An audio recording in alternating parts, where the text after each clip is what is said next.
আগস্টে শুরু হয় বাংলাদেশ ওয়ানডে দলের নতুন জার্সি ডিজাইন প্রতিযোগিতা। প্রত্যাশার চেয়েও বেশি সাড়া মেলে এই আয়োজনে। ৮,০০০-এর বেশি ডিজাইন জমা পড়ে।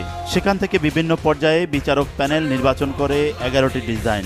ফ্যাশন ডিজাইনার থেকে শুরু করে বিসিবির কর্তা ব্যক্তিদের নিয়ে গড়া প্যানেলের নির্বাচন করা ওই 11টি ডিজাইন দর্শকদের সামনে হাজির করা হয় ভোটের জন্য। অনলাইন ও মোবাইল SMS-এর জন্য ভোট দেওয়া যাবে রাত 12টা পর্যন্ত। আমরা 65 ইয়ার্স বয়স পর্যন্ত লোক পেয়েছি যারা আসলে সাবমিট করেছে। এখানে এখন মহিলাও আছে, মানে বাচ্চাও আছে, ছেলে মেয়ে বুড়ো বাচ্চা সবাই আছে আর কি।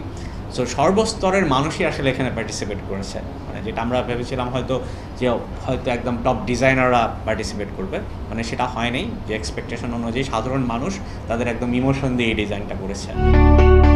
নির্বাচিত 11টি জার্সি যেন এক একটি গল্প। কোনো জার্সির পুরোটা জুড়ে রয়েছে জাতীয় সঙ্গীত, আবার কোনোটা জুড়ে রয়েছে বাংলাদেশের মানচিত্র। টাইগারদের প্রতীক বাঘও নতুনভাবে জায়গা পেয়েছে জার্সির ডিজাইনে। জার্সি তো জার্সি, মানে ডিজাইনের জায়গাটা হচ্ছে ডিজাইনারের ওপর, এবং আমরাও চাই একটা নতুন কিছু আসুক, চমক থাকুক। সো চমকটা বলতে হয় প্র্যাকটিক্যালিটিও থাকার ব্যাপার আছে, যেটা আমরা আসলে দেখি যে অবশ্যই অনেক সুন্দর সুন্দর ডিজাইনই আসছে, আপনারা দেখতেই পাবেন সেটা।